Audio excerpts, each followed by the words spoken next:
2 millions. C'est le nombre de trajets réalisés chaque jour par des véhicules thermiques dans l'agglomération lyonnaise. La moitié de ces déplacements sont inférieurs à 3 km.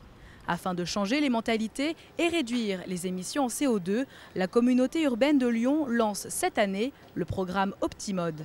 D'ici 2020, l'objectif énergétique et environnemental, c'est de réduire de 200 000 tonnes de CO2 par an les émissions de CO2 et également de polluants et de particules fines grâce au report modal. On le fixe entre 8 et 10%.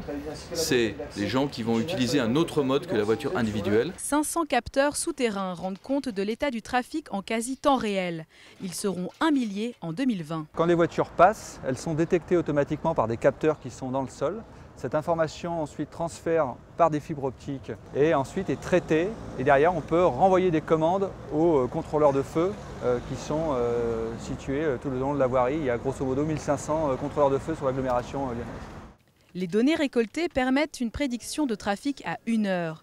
Second volet du programme, un GPS multimodal. Une application qui va vous permettre d'aller de A à B dans l'agglomération en combinant l'ensemble des offres de transport. Donc la voiture, les TER, les transports en commun urbains, les vélos libre-service Vélove, l'autopartage, le covoiturage, etc. Cette application, bientôt disponible sur smartphone, calcule le temps de parcours et le coût du trajet. De quoi dissuader les automobilistes de prendre leur véhicule lors d'embouteillages.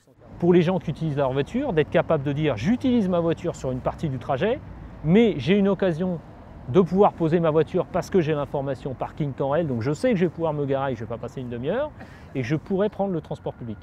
Donc j'aurai un système plus efficient.